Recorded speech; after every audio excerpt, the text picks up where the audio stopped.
बदनुमा दाग आईन के ऊपर रहेगा और फिर मुस्तकबिल में एक प्रेसिडेंट बन जाएगा कि आइंदा अगर किसी ने ये 13 महीने के बजाय 3 साल बाद इलेक्शन किया तो फिर क्या होगा, और 13 महीने की बजाय अगर 13 साल इलेक्शन न कराया, जिस तरह ज़ियाउल हक ने कहा था कि 90 डेज में इलेक्शन कराएंगे और वो 11 साल के लिए नहीं कराया और एक बीच में कराया तो रूला लगना सा इलेक्शन, तो उसका फिर जिम्मेदार कौन होगा। मैं समझता हूं कि आज भी वक्त है सुप्रीम कोर्ट ऑफ पाकिस्तान इस पे भी जरूर एक्शन ले, इसलिए कि जब माजी करीब में आप देखेंगे प्रेसिडेंट ऑफ पाकिस्तान ने कंसल्टेशन के लिए इलेक्शन कमीशन को बुलाया था तो उस वक्त भी ये नहीं गए थे। प्रेसिडेंट ने 9 अप्रैल की पहली तारीख दी, फिर सुप्रीम कोर्ट के हुक्म पे प्रेसिडेंट ने with the consultation of election commission 30 अप्रैल की तारीख दी थी, लेकिन इलेक्शन कमीशन ने उसको 8 अक्टूबर में कन्वर्ट कर दिया था और 6 महीने हमारे कान पक गए थे कि जी 8 अक्टूबर को इलेक्शन हो रहे हैं, लेकिन 8 अक्टूबर हवा में तहलील हो गए। फिर आपने ये भी देखा कि सुप्रीम कोर्ट ने 14 मई की तारीख रखी थी, लेकिन उस पे भी अमल दरामद नहीं हुआ। फिर प्रेसिडेंट ने 6 नवंबर की तारीख को प्रपोज करके भेजा था, उस वक्त इलेक्शन कमीशन ने जनवरी की तारीख रखी थी, लेकिन जिसको कहते हैं देर आयत दुरुस्त आयत। हम इसमें सुप्रीम कोर्ट को ये क्रेडिट देते हैं कि उनकी इंटरवेंशन से और सुप्रीम कोर्ट के डायरेक्शन पे आज ये फैसला आया है, इस लिहाज से खुश आइंद है, लेकिन इस तारीख धब्बे को भी धोना पड़ेगा और उन किरदारों का तयन करके उनको सजा भी देनी पड़ेगी।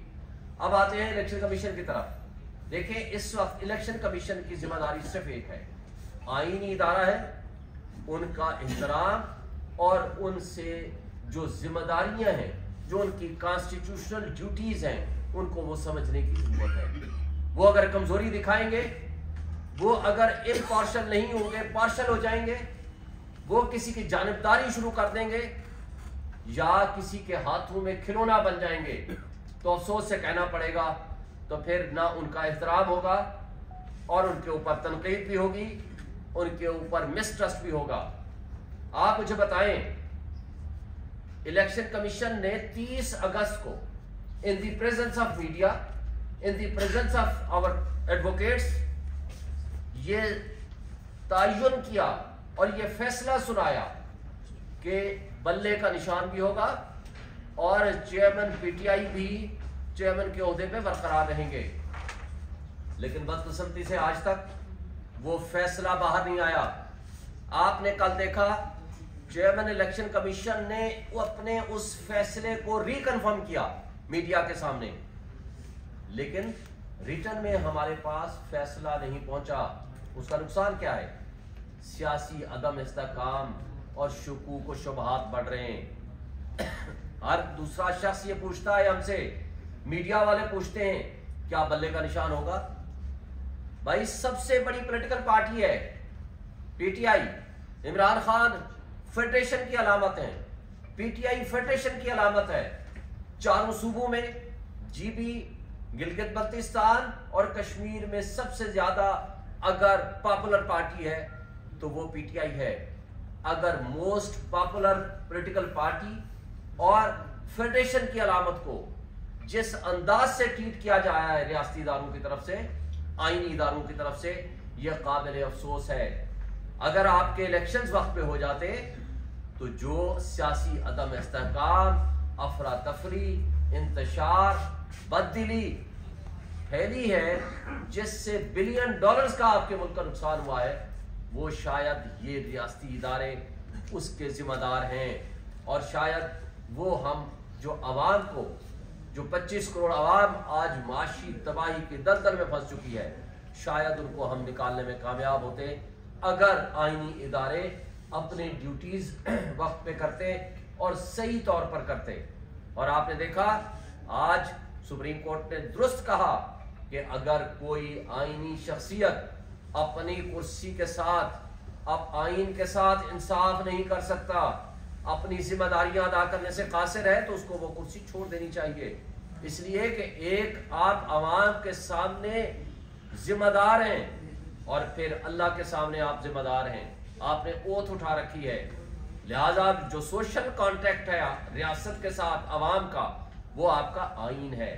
लेकिन बदकिस्मती से आज आईन थ्योरेटिकली मौजूद है, लेकिन वो पामाल हो चुका है। बुनियादी इंसानी हुकूक आपके मौजूद हैं, लेकिन मुअत्तल किए जा चुके हैं। बज़ाहिर आपकी जमहूरियत है, लेकिन जमहूरियत के नाम पे तमाशा हो रहा है सुबह शाम। असली जमहूरियत जो होती है वो ये होती है जहां रूल ऑफ लॉ हो। असली जमहूरियत वो होती है कि लोगों को उनके हुकूक मिले। असली जमहूरियत वो होती है जहां कानून और इंसाफ का बोलबाला हो, किसी को ज्यादती करने की जुर्रत ना हो, अदालतें आज़ाद हों, और किसी के साथ भी ज्यादती हो तो वो उनको इंसाफ का दरवाज़ा खटखटाने में कोई हिचकिचाहट ना हो, और मुनसिफ इंसाफ और कानून के मुताबिक इंसाफ करें। यह है असल जमहूरियत, और यह है असल जमहूरियत का हुस्न। लेकिन बदकिस्मती से आज हम जमहूरियत के नाम पे तमाशा तो देख रहे हैं, लेकिन जमहूरियत सही मानों में, आईन सही मानों में, बुनियादी हुकूक सही मानों में मुअत्तल हो चुके हैं। आज भी रियासती इदारे एक पॉलिटिकल पार्टी को क्रश करने के लिए पीटीआई को कभी अगवा किया जाता है, अगवा बराए बयान किया जाता है, कभी उनको मीडिया हाउसेस पहुंचाया जाता है, कभी उनको ड्राई क्लीन मशीन के जरिए इस्तेहकाम पाकिस्तान पार्टी या किसी और किंग्स पार्टी में पहुंचाया जाता है, या उनसे प्रेस कॉन्फ्रेंसेस करा के उनसे पार्टी छुड़वाई जाती है। ये एडवेंचर्स और मिस एडवेंचर्स की रियासत मुतहम्मिल नहीं हो सकती। हमारी 25 करोड़ आवाम इसकी मुतहम्मिल नहीं हो सकती। आज जो तमाशा लगाया जा रहा है, पाकिस्तान अब इसका मुतहम्मिल नहीं हो सकता। आपकी नेशनल सिक्योरिटी एट रिस्क है, आपकी मईशत तबाही के दहाने पे पहुंच चुकी है।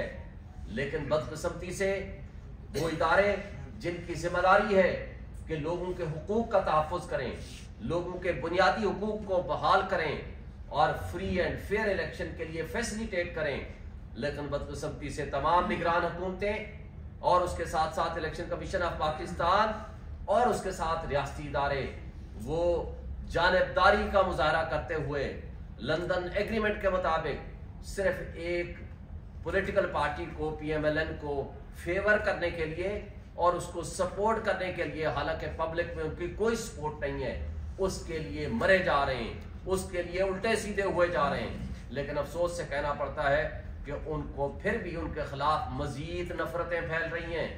बड़े अफसोस से कहना पड़ता है तमाम रियासती इदारे इंक्लूडिंग एस्टैब्लिशमेंट ने अपना जो डिस्क्रेडिट हो चुके हैं वो उनकी इन हरकतों की वजह से डिस्क्रेडिट हुए हैं। लिहाजा उनको भी चाहिए वो रिकंसिडर करें, क्योंकि आज आपका जो वोटर है 50% से जायद वो नौजवानों पे मुश्तमिल है, और नौजवानों को के नजरियात को डंडे के जोर पे तब्दील नहीं कर सकते। आपने 3 दिन पहले लम्स यूनिवर्सिटी में सवाल और जवाब प्राइम मिनिस्टर से, केयर टेकर प्राइम मिनिस्टर से देख लिए। लिहाजा मैं समझता हूं कि आज अवाम को शऊर हासिल है।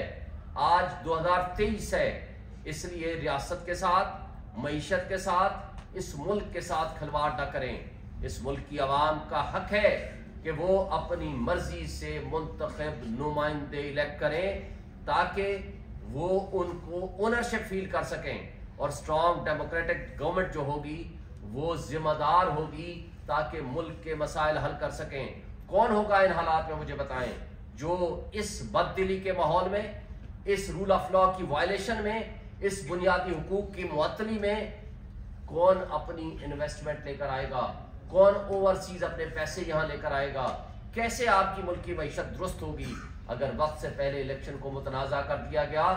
और हमें खतरा है इस बात का। एक बात आपको बता दें, पीटीआई ने अपनी पूरी हिकमत अमली तय कर ली है।